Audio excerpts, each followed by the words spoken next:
Hello, I'm going to show you how to use DbgHelp Browser to view the debug information for any PDB file that you have.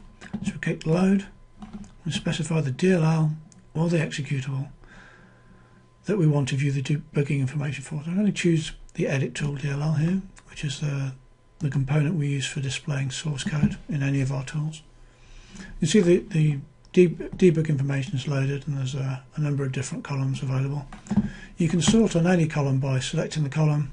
You can change the direction by just clicking on the column. So I'm going to scroll down and find some functions that have got some source code with them. You click on the function, or you can select it with the cursor keys. And for any given function, we'll display the source code for the function, line numbers, locals and parameters. This function doesn't have any parameters, and this one does. Got 2 parameters there, a few locals there, and 10 actually, 2 there. We've got just over 2,000 data items up there. Line numbers, we've got 70. So you can see the lines are highlighted in grey, executable lines, and the start line of the function is highlighted in bright green. So just scroll down, we can see the different lines in the function that actually result in executable code in the binary. This is very useful for actually verifying if a particular function has ended up in the binary, because when you make release mode executables, the compiler and the linker can reorganize things to either remove functions entirely or inline functions, so the function doesn't exist on its own, it only exists as part of some other function. So you might wonder why sometimes when you're using a tool like a coverage tool, certain lines don't appear in your code.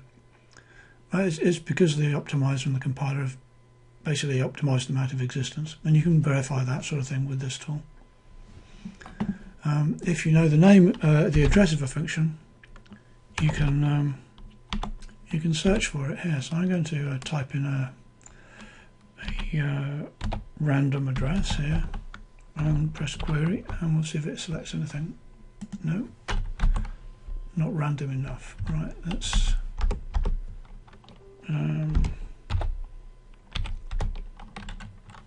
try that one. There we go. So if you know the address of a function, you can type it in, query it, and the function will be displayed for you. That's quite useful for resolving crash addresses. If you know the function address, type it in there and hit query. You need to make adjustments for the load address, because the load address in your program won't be the same as the load address that's displayed here when you load a particular DLL.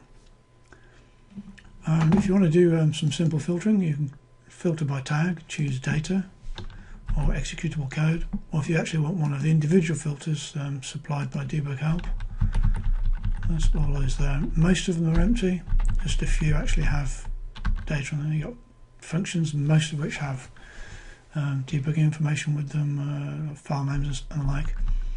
And then you've got public symbols which tend not to have file names associated with them. Again, that's typically Microsoft stuff. So go back up to the top and show all the tags. Type in an example name filter and hit filter it by clicking the filter button. I've chosen test. Test crops up all of this. Here we've got test. It's in the middle of the word create style. And just delete it and Alt F, and you've got rid of the filter. So there you go. It's an easy way to view your debug help information, PDB information, and that's DbgHelp Browser.